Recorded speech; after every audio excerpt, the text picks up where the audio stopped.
We all know Duke Nukem 3D, a game that, in comparison to rival first-person shooter Doom, is much more controversial with its lewd content alongside its violence, and has since been ported over for other systems many times over, with the most recent release being the 20th Anniversary World Tour Edition by Gearbox, which released on PS4, Xbox One, and PC, with a Nintendo Switch version 4 years later.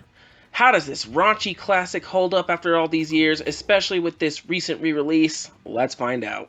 The story for the game has Duke Nukem come home to Earth, only to be attacked by aliens who have invaded and kidnapped the planet's attractive women, and that's it. Like with Doom featuring a soldier fighting demons going to hell and back, simple, but it works. Duke Nukem 3D is a first-person shooter built using the build engine by Ken Silverman, which, like the Jedi engine for Star Wars Dark Forces, proved to be more advanced than the standard Doom engine at the time, and 3D Realms definitely showed it with what they could do. Like Dark Forces, Duke 3D allows for functions like proper platforming, having an inventory system, being able to look up and down, and even voice acting. Unlike Dark Forces, Duke Nukem 3D was one of the earliest first-person shooters that I can think of that would allow for mouse look, which makes for more comfortable control and would allow for underwater diving. Which, even when I wasn't allowed to play the game as a kid, blew my mind to see it in a first-person perspective. Besides that, the amount of interactivity exceeded that of most shooters at the time. Duke can blow up more than just fuel tanks, he can pay off erotic dancers, take a brief bathroom break, drink water for health, amongst some other interactions. One more observation on the build engine is that it allows custom map tools for easier use than the Doom engine, which is why you see so many user-made maps for the game across its many differing PC versions. Now, I never used it myself, but I have gone through some pretty damn impressive maps by other users, and it alone makes the PC version still the version to go to more, as there is no way to play with the user maps on the newer console versions of the 20th Anniversary Edition.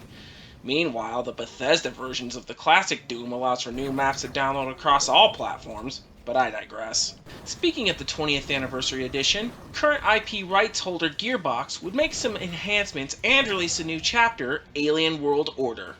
For one, being rebuilt with an improved version of the build engine, the visuals do look cleaner and have had a bit more color added onto them. But if you really wanted to, you could switch to the older graphic style akin to Halo 1 and Halo 2 on the Master Chief Collection.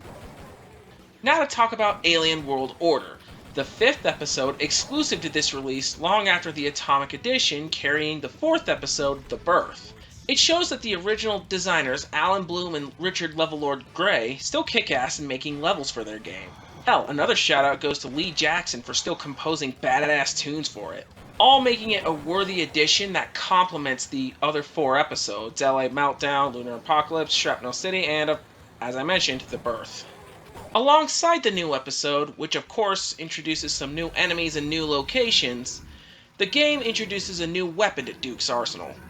All of what he had in the past are all here, but here we get the incinerator, or a flamethrower if you will, which are, let's be honest, damn near always fun when you use them in any first-person shooter.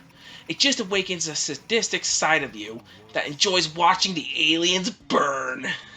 What I have always lamented though, even before buying this pack, is the loss of at least 2/3 of the Sunstorm mission packs, which were found in the Megaton edition by Devolver Digital.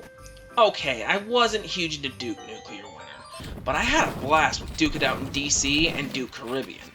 And though I still have the Megaton edition installed before it was taken off Steam, I still feel the Anniversary edition is a bit of a strip package. At least a little. Though what may turn people off is the sense of humor, because Duke Nukem was definitely a product of its time with its edgy sense of humor. Personally, I get a laugh at how Duke spouts one-liners from other movies, but still. This game is far from politically correct, and that may not hold up to quite a few people, compared to the still excellent gameplay. One other thing I want to talk about is the Switch version. For a bit of perspective, the Nintendo 64 port of Duke Nukem 3D was criticized for its censorship of mainly sexual content and some of Duke's swearing. The Switch version, however, is the PC version as was intended. So you see strippers and you hear Duke and his edgy mouth galore, which goes to show how far Nintendo has gotten on more adult content since the ESRB's formation. As for the gameplay on that version, it plays fine.